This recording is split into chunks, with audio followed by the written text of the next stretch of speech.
मुख्यमंत्री देवेंद्र फडणवीस दिल्ली दौऱ्यावर भाजपच्या वरिष्ठ नेत्यांची भेट घेणार असल्याची शक्यता. दिल्ली दौऱ्याचं कारण अद्याप गुलदस्त्यात.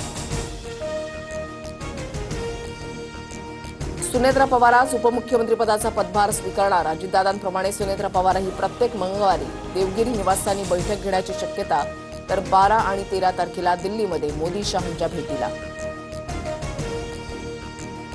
रोहित पवारांची आज संध्याकाळी 4:30 वाजता पत्रकार परिषद. अजित पवारांच्या विमान अपघाताबाबत काय बोलणार याकडे लक्ष.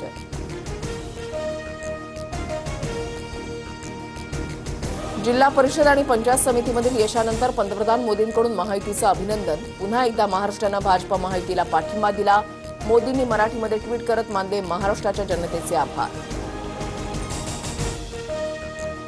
जिल्हा परिषदेवर भाजपचा डंका. 12 पैकी 7. झडपीमध्ये भाजपचं वर्चस्व. शिंदेची शिवसेना 2, राष्ट्रवादी 2. पवारांच्या राष्ट्रवादीच्या पारड्यामध्ये 1 जागा. तर काँग्रेस आणि ठाकरेंच्या शिवसेनेला खातंही उघडता आलं नाही.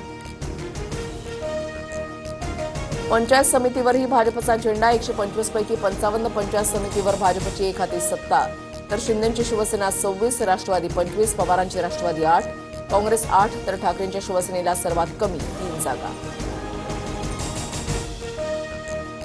सर्व जिल्हा परिषदांमध्ये महायुतीची सत्ता. राज्यामध्ये 7. झडपीमध्ये भाजप नंबर 1 चा पक्ष. विजयानंतर फडणवीसांची पहिली प्रतिक्रिया.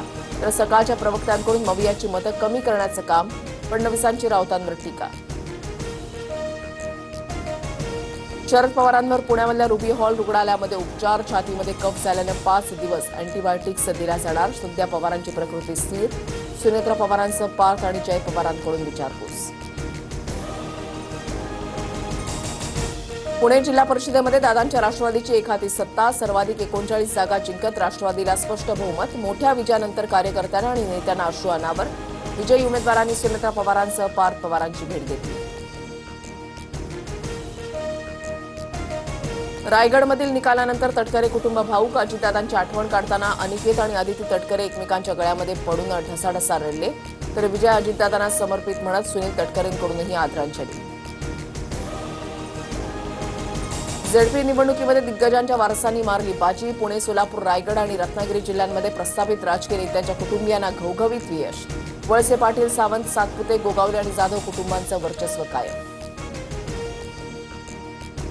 बाबा सिद्दीकी हत्या प्रकरणी आज सत्र न्यायालयामध्ये महत्वाची सुनावणी. 27 आरोपींना सेशन कोर्टामध्ये हजर केले जाणार. सुनावणीकडे लक्ष. राज्यात लवकरच 70,000 पदांची नोकर भरती. नव्या पद्धतीनं भरती होणार. महाराष्ट्र लोकसेवा आयोगाकडून सुमारे 50,000 आणि आयोगाबाहेरील 20,000 पदांचा समावेश असणार. मुख्यमंत्री फडणवीसांची माहिती. हापूस 6,000 रुपये डझन. रत्नागिरीमधून आंब्याची तुरळक आवक. हंगामाची उत्सुकता शिगेला. मुंबईसह कोकणामध्ये पुढील 5 दिवस कमाल तापमानामध्ये वाढ. हवामान कोरडं राहण्याचा हवामान विभागाचा अंदाज.